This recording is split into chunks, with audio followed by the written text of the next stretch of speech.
Cette dernière ligne droite, on en parlait tout à l'heure pour la réforme des retraites. Les partenaires sociaux sont su aujourd'hui et demain, Caroline Morisseau, par Elisabeth Borne, avant la présentation des arbitrages mardi prochain, 10 janvier. Ce matin sur France Info, la Première ministre a d'ailleurs laissé entendre que tout n'était pas encore définitivement arbitré, Caroline. Oui, c'est ça. C'est un peu good com et bad com, en fait, entre la Première ministre et le Président de la République. Lors de ses vœux, Emmanuel Macron a laissé entendre qu'il campait sur une position très ferme et qu'il voulait toujours reculer l'âge légal à 65 ans, de manière progressive sur 10 ans. Et puis ce matin, Elisabeth Borne assure que 65 ans, ce n'est pas un totem, et elle laisse entendre qu'il y a du grain à moudre. En fait, ce qu'il faut en comprendre, c'est qu'il y a toujours deux options sur la table. Soit on recule l'âge légal à 65 ans, soit on le recule à seulement 64 ans, mais avec en plus un allongement de la durée de cotisation. Et sur ce point, Elisabeth Borne a précisé un point important. Le gouvernement n'ira pas au-delà de 43 ans de cotisation, nous dit-elle.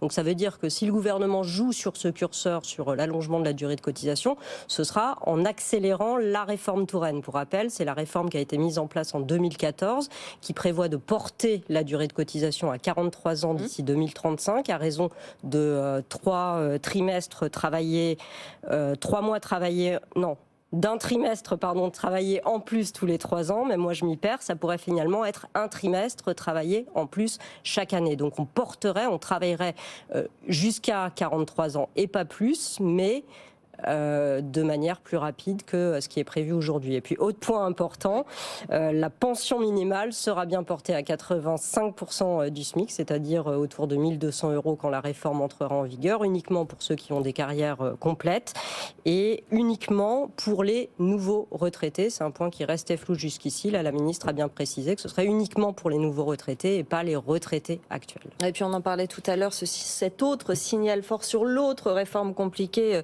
Caroline, c'est Elisabeth Borne qui a annoncé que le gouvernement faisait marche arrière sur l'assurance chômage. Cette mesure qui a été annoncée le 23 décembre, qui avait été introduite à la dernière minute et qui faisait hurler les syndicats donc sur la baisse de l'indemnisation. Oui, c'est ça. En fait, le gouvernement, dans un décret publié le 23 décembre, donc qui est effectivement veille de Noël, avait décidé à la surprise générale de durcir encore un peu plus que prévu les conditions d'indemnisation, de réduire la durée de 40% et non plus 25% selon les annonces qui avaient été faites si le chômage passait sous les 6%. De quoi jeter évidemment de l'huile sur le feu dans un contexte social déjà bouillant avant la présentation de la réforme des retraites. Elisabeth Borne a admis ce matin que ce point n'avait pas été suffisamment discuté avec les syndicats et la mesure a donc été retirée du décret, de quoi calmer le jeu avant les discussions qui s'ouvrent aujourd'hui dans leur dernière ligne droite avec les syndicats sur la réforme des retraites.